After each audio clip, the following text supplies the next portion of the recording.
Hello everyone, I'm very glad that I have this chance to express my ideas. And please pay attention to my name. Do not call me American way. That will lead to a big joke because there is a different word meaning about my name. Okay, come to my presentation. The title is the, the different educational philosophy between American and Chinese. In history, there are different achievements in each country. Let's take each country's achievements in every technology revolution as an example.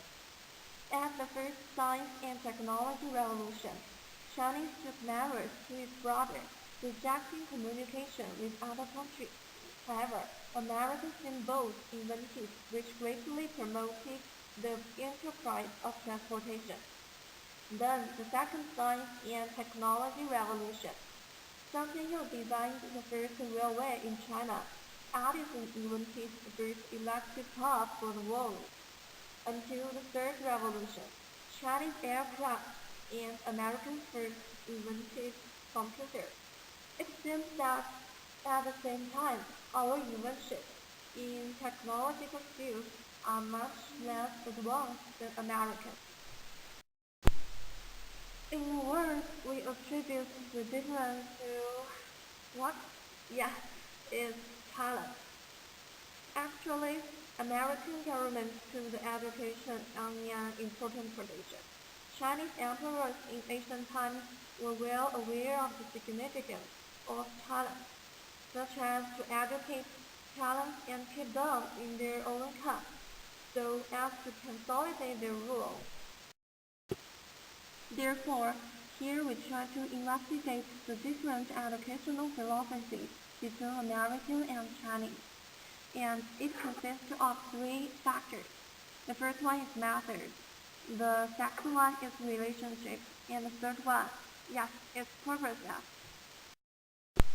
Okay, now let's look at the first factor, method. Here I want to mention two aspects. The first one is question. Chinese well-known educator Tao Xingxu said that creation originates from, and once people have questions, they have the ability of thinking, then having a way to solve the problem.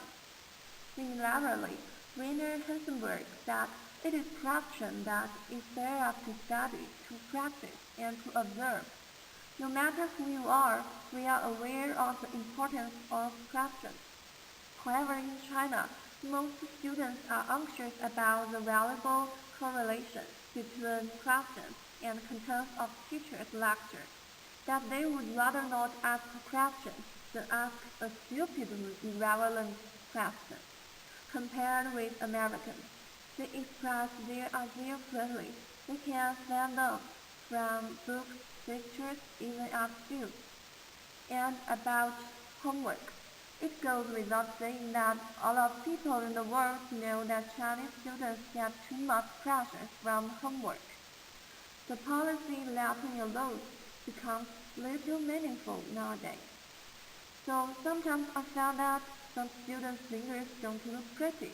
Is that caused by too much homework? Maybe it's a part of the reason. Chinese education aims to build the foundation of education with more study and less thought, while U.S. education aims to build such an education on to raise the creativity with less study but more critical thinking.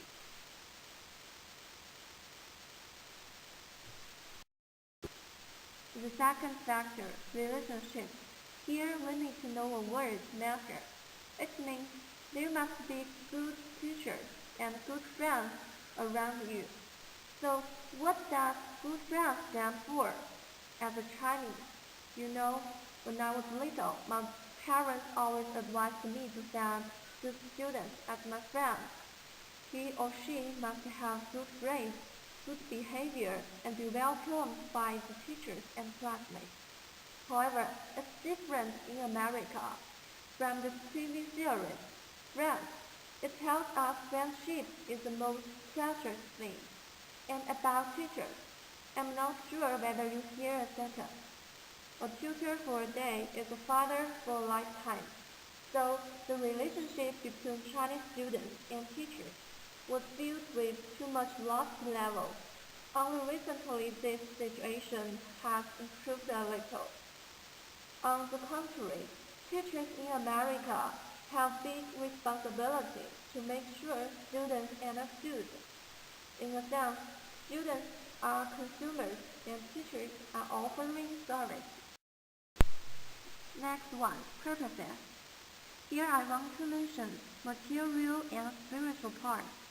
Let's look at two charts about employment situation. From the Chinese chart, we see more and more students graduate each year. Every time I think about it, I really need to worry about my life.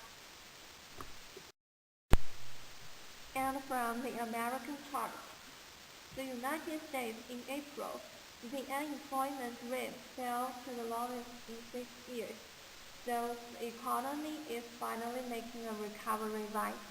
Well, maybe not. Similarly with China, facing with this serious situation, most students have to study for earning money and living in a good life. So we can't judge that material purpose is bad or wrong. But I have to say, actually there are some people fascinated by much knowledge. They pay more attention on spiritual satisfaction. So no matter who you are, some hold view on spiritual aim and some hold view on material purpose. So the reason of differences in education philosophy, it comes from three parts: family education, teachers, and classmates. So I make a small comparison between Chinese education and American education. Chinese concentrate on closed education and Americans stress open education. The role of Chinese parents in family education is strict with Chinese students, putting too much pressure, such as homework, posts on them. American family education is to cultivate the child, giving them more encouragement and letting them to make decisions by themselves. And teachers in China, needless to say, respectable person. It stands for authority, and in America, their job is to help students to comply with their duty. About classmates, to be honest, it's good for us to learn and improve ourselves with each other. What are the benefits? After comparing with these two countries, we can learn a lot from the differences, and we clearly know about our educational philosophy.